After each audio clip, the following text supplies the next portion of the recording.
O capítulo 10 do Evangelho segundo o Espiritismo traz a seguinte mensagem. Nós vamos tentar explicá-lo para dirimir as maiores dúvidas que nós temos encontrado. Diz assim: perdoai para que Deus vos perdoe. Bem-aventurados aqueles que são misericordiosos, porque eles próprios obterão misericórdia. Mateus capítulo 5, versículo 7. Continuando: se vós perdoardes aos homens as faltas que eles vos fazem contra vós, vosso Pai Celestial vos perdoará também vossos pecados. Mas se vós não perdoardes aos homens, quando eles vos ofendem, vosso Pai também não vos perdoará os pecados. Mateus capítulo 7, capítulo 5, versículos 14 e 15. Bem, Jesus falou de perdão e diz que se nós perdoarmos como Deus nos perdoa. Hoje, com a doutrina espírita, nós já aprendemos que o perdão de Deus se faz sobre nós, concedendo a nós 1000 oportunidades de corrigir nossos erros, porque nós reencarnamos. Reencarnamos, cada um de nós já reencarnamos milhares de vezes para chegarmos nesse estágio evolutivo.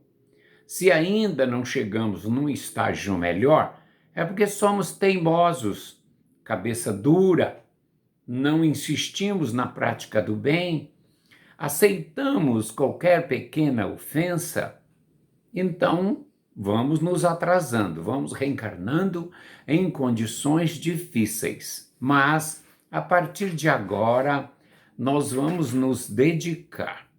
Ora, o perdão de Deus, como eu já falei, vem sobre nós pelas 1000 oportunidades que Ele nos concede, quantas forem necessárias, para que possamos corrigir nossos erros que cometemos contra os nossos irmãos.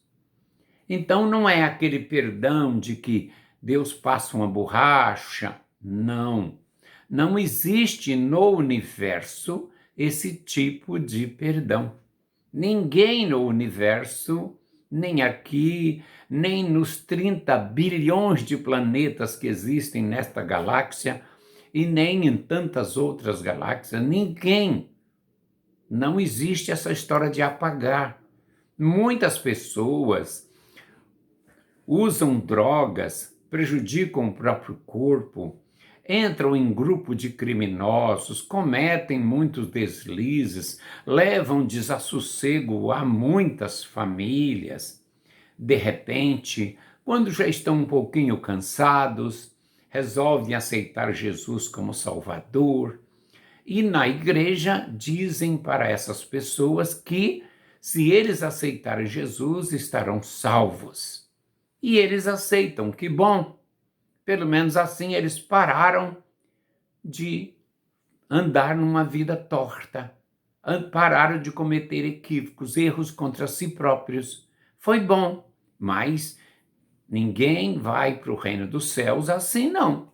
A doutrina de Jesus diz: se a vossa justiça não for maior que a dos escribas e fariseus, não entrareis no reino dos céus. Cada um segundo suas obras. As pessoas esquecem que existe a lei da evolução. E esta evolução exige que a gente fique reencarnando. É claro que também existe uma outra lei que o próprio Jesus nos lembrou e disse: a semeadura é livre, mas a colheita é obrigatória. Ora, se a colheita é obrigatória, é claro que aceitando Jesus não vai ter seus perdões. Não, de todas as faltas. Claro que não. Isto não existe. Porém, Jesus também disse que a caridade, aliás, nem foi Jesus, foi Pedro. A caridade cobre multidões de pecados. Ora, Se uma pessoa é vida torta até aqui e resolve parar e se entrega constantemente à prática do bem, esta prática do bem vai ajudá-la muito. Ela vai corrigir muitos erros com esse bem que ela praticou. Alguns erros ela não consegue corrigir, tá? Fica para outra encarnação. Mas nós vamos agora falar do perdão. Por que é que Jesus recomendou perdoar 70 vezes 7? Agora, com a doutrina espírita, nós sabemos que aquela pessoa que aprendeu a perdoar, a ter o coração limpo, esta pessoa nunca carrega ódio em seu coração, nunca deixa o seu espírito produzir ódio, produzir sentimento de vingança. Você ofende ela, ela ora por você. Se ofende de novo, ela ora por você. Você agride ela, ela ora por você. Por quê? Porque ela não sabe ter ódio, ela não sabe mais ter sentimento de vingança. Ela perdeu toda a possibilidade de vingança. Entenda por que Jesus disse: Pai, perdoa-os, não sabem o que fazem. E não sabemos mesmos. Nós ainda somos tão atrasados que qualquer palavrinha ofensiva nós já aceitamos e ficamos com um pequenino ódio. Ora, se eu tivesse o meu coração avançado, cheio de amor, não teria nem um pequenino ódio, nem um grande ódio, nada, ódio nenhum. Mas ele te xingou, sim, eu vou orar por ele. O que eu posso fazer? Tá? É a mesma coisa que um cidadão que xingou porque nós ultrapassamos ele na pista, tudo corretamente, e ele baixou o vidro e disse: filha de uma, filha daquela. Aí, quando nós alcançamos ele, ele olhou pensando que nós iríamos brigar e nós apenas dissemos a ele: conhece bem a minha mãe, hein? Uhum. Aí ele ficou meio envergonhado e tocamos para frente. Que graça tem ir revidar, brigar, demonstrar que aqui dentro está cheio de ódio? Não, nós temos que lutar contra isso. Então, 10 vezes, depois que uma pessoa nos ofendeu, 10 vezes nós já vamos revidar? Não. Se você aprendeu a amar, você não consegue revidar. Depois que uma pessoa te ofendeu 70 vezes, você já pode revidar? Não, você aprendeu a amar. Você não consegue mais revidar. É o caso de Jesus. Jesus não consegue mais revidar. Ele é amor.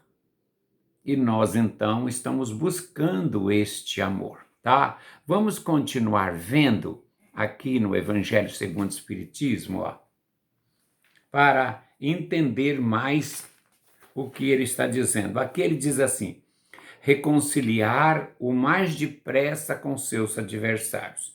Eu estou com o Evangelho segundo o Espiritismo. Reconcilie o mais depressa com vossos adversários, enquanto estáis com ele no caminho, a fim de que vosso adversário não vos entregue ao juiz, e que o juiz não vos entregue ao ministro da Justiça, e que não sejais aprisionado. Eu vos digo em verdade que não saireis de lá, enquanto não houverdes pago até o último centavo. Ora, Jesus disse: se você chegar diante de Deus com a arenga, sem ter reconciliado com todos os seus adversários, você vai voltar para a prisão, só vai sair de lá quando pagar o último centavo. Aí eu pergunto: prisão? Que prisão? Aqui, corpo carnal. Você só vai deixar de reencarnar quando tiver um espírito limpinho, cheio de amor, cheio de luz. O primeiro passo é perdoar, porque o perdão, além de ser uma doença, é um grande mal para o nosso espírito. Então, todas as vezes que a gente tiver uma arenga com alguém, faça um esforço, vai lá e diz: fulano, eu sem querer te ofendi, ou querendo, enfim, eu te causei um prejuízo, eu quero pagar, eu quero corrigir, eu quero me reconciliar com você.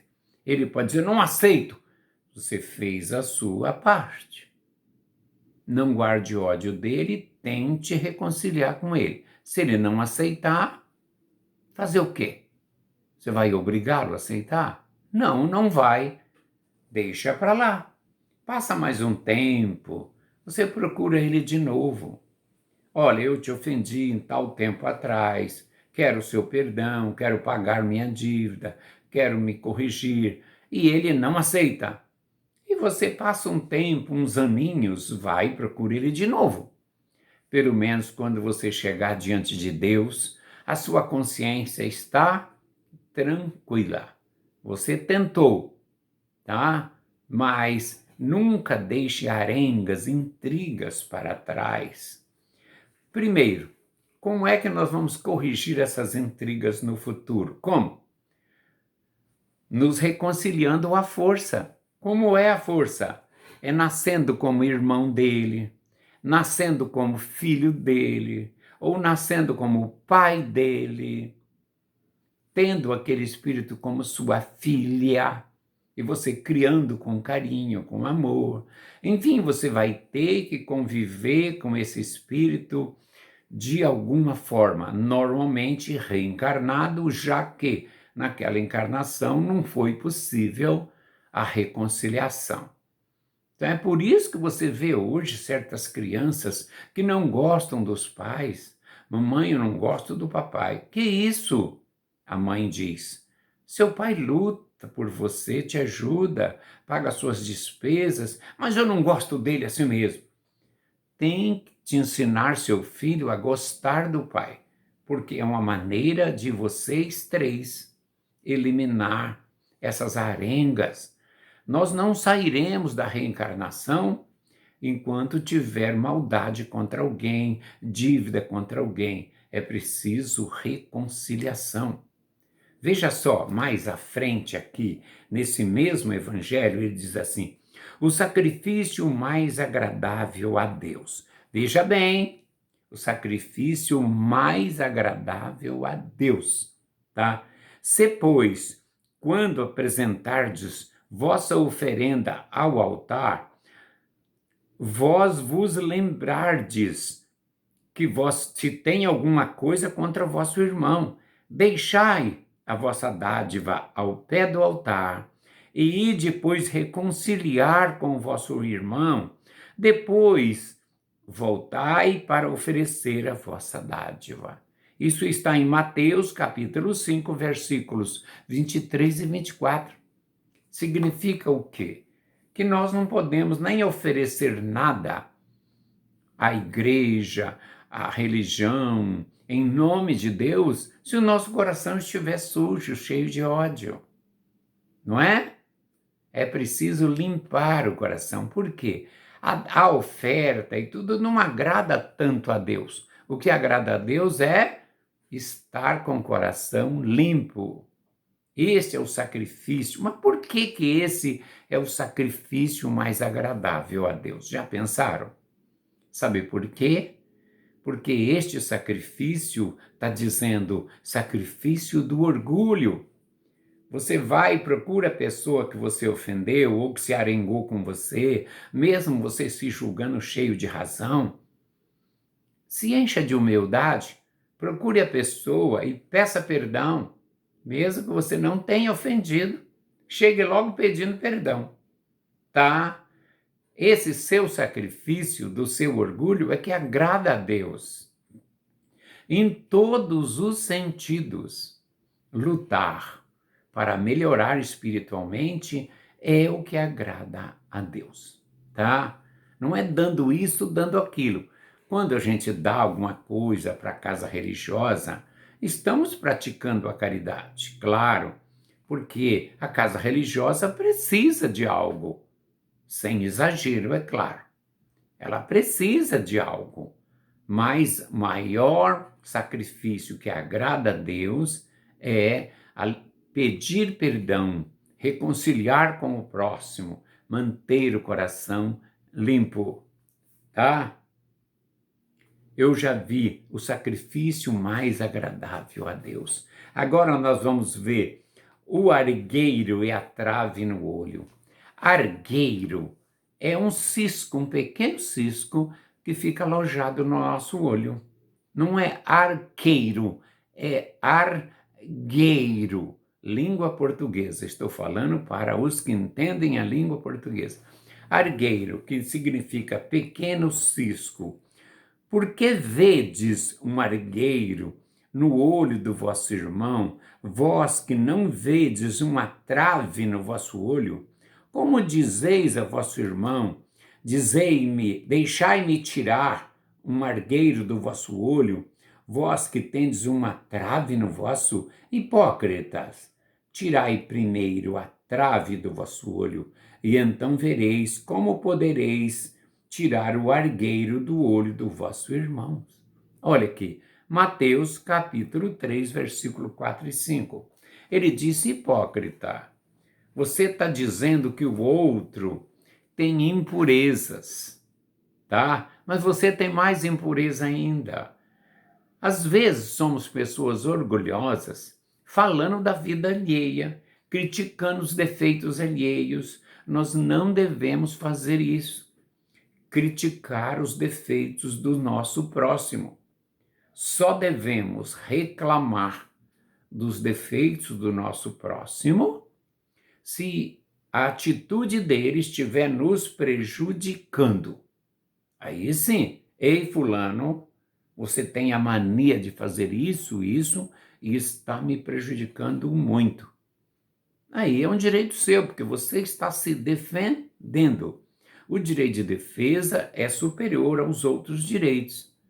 Então, nós não devemos apontar, comentar defeitos dos outros, vícios dos outros, manias dos outros, nada.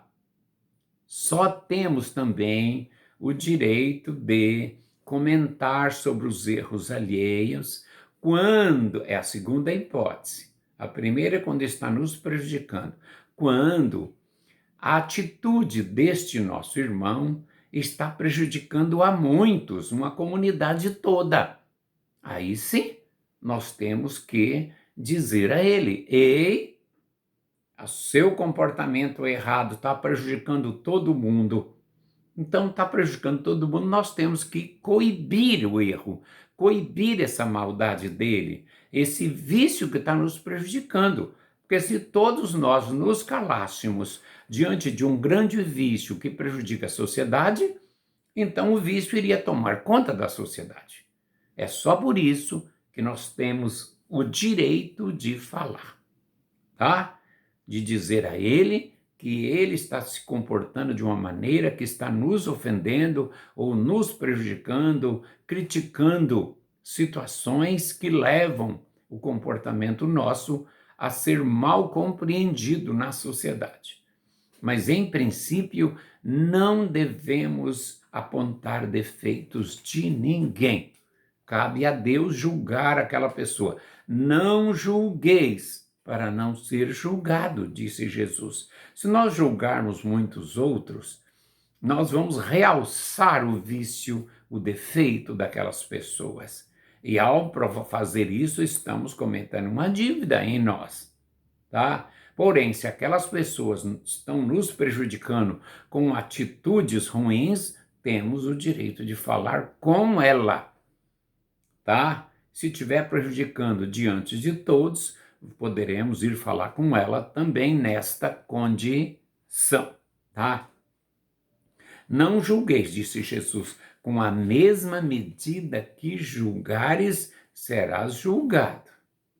Portanto, não devemos ficar apontando defeitos de ninguém, nem julgando ninguém, mas temos o direito de nos defender, tá claro? De nos defender. Vamos continuar. O perdão geral das ofensas é próprio das grandes almas, das almas evoluídas. Quem não consegue perdoar é a alma atrasada, é a alma grosseira, é a alma que se ofende por pouca coisa, tá? A alma, quando vai evoluindo, se transformando em luz, ela perdoa tudo, não se ofende. Existem pessoas que têm uma aura muito grande de ofensa. Você fala uma palavrinha assim, ela, foi comigo, já fica ofendida. Porque o melindre é a aura do orgulho. Quem é muito melindroso, qualquer coisa está ofendido, é muito orgulhoso. Trate de corrigir, porque o orgulho nos leva a grandes sofrimentos. Controle isso. Ninguém quer controlar o orgulho, já viu? Não, ninguém quer ser humilde, não. Acha bonito que os outros sejam, bonito que Jesus seja humilde, mas ele mesmo não quer ser. Ele quer ser o famoso, ele quer ser o respeitado, ele quer ser o melhor. Qualquer coisa ele quer falar na frente dos outros para se parecer muito importante, tá? Tem um item aqui neste capítulo que ele fala da indulgência. O que é que nós espíritas temos que entender por indulgência? Indulgência é quando nós não observamos o erro alheio. É quando nós sabemos controlar esse mau desejo. E se a pessoa vem ter conosco, se envolver conosco, fazer um negócio, fazer um passeio, criar uma amizade, nós não vamos ficar recusando qualquer pessoa por qualquer erro. Só mesmo se aquela companhia for perigosa, né? Como, por exemplo, um traficante de drogas, você não deve tê-lo como seu amigo. Porque senão, diz-me com quem tu andas, eu te direi quem tu és. Você tem que selecionar seus amigos, mas não fique fazendo alusão a erros dos outros. Tenha indulgência, não veja os erros dos outros, tá? Evite ver erros dos outros. Você tem que ver as virtudes.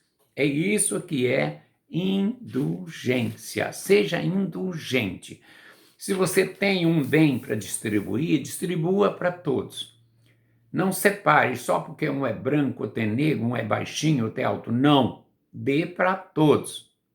Seja indulgente. Todos são filhos de Deus, tá? Isso é ser indulgente, tá? Muito bem. Estamos já olhando o capítulo e ele fala sobre o perdão.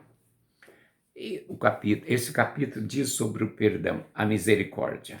Misericórdia. O que é misericórdia? Bem, misericórdia quer dizer miséria do coração. Misericórdia, coração. Mas como miséria do coração? Quer dizer assim, quando alguém me ofendeu, eu entendi que aquela pessoa estava com o seu coração muito carente de amor, carente de entendimento, ou seja, estava em miséria de amor no coração dela. Então, resumindo, é miséria do coração, misericórdia. Eu compreendi que aquela pessoa tem dificuldade em seu coração, por isso ela me ofendeu. Então eu tive misericórdia com ela. Quando nós falamos assim, Senhor Deus, tenha misericórdia de mim, ou seja, Senhor Deus, compreenda quanto o meu coração é pobre em amor. Por isso eu estou cometendo esses erros. Aí Deus vê que eu sou pequenino, que eu não tenho amor, estou lutando para ter, e acaba me dando uma nova oportunidade. Por isso que eu pedi misericórdia de Deus. Tenha, Senhor, misericórdia de Deus. Equivocadamente, usam um punhal, dizendo, esse é o golpe da misericórdia. Usavam muito na França, dizendo que aquele punhal dava o golpe de misericórdia, ou seja, matando a pessoa com um só golpe, ou ele deu o último golpe, Isso foi cultura daquela época, mas na nossa língua portuguesa não estabelece isso. Ela diz que o último golpe é misericórdia, mas ela não entra nas entranhas, nos entendimentos da palavra para dizer qual a origem da palavra misericórdia. A origem da palavra misericórdia, em termos de perdão, é perdão ou é misericórdia? Sim, está bem claro. Misericórdia quer dizer compreender quanto eu sou falho, quanto eu sou pequeno, quanto eu ainda preciso do Senhor Deus. Por isso que nós pedimos, tenha misericórdia de mim. Eu ainda não tenho amor suficiente, meu coração é pobre de amor.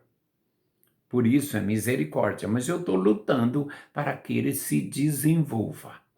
Qual é a melhor maneira de desenvolver o amor em nossos corações? Qual?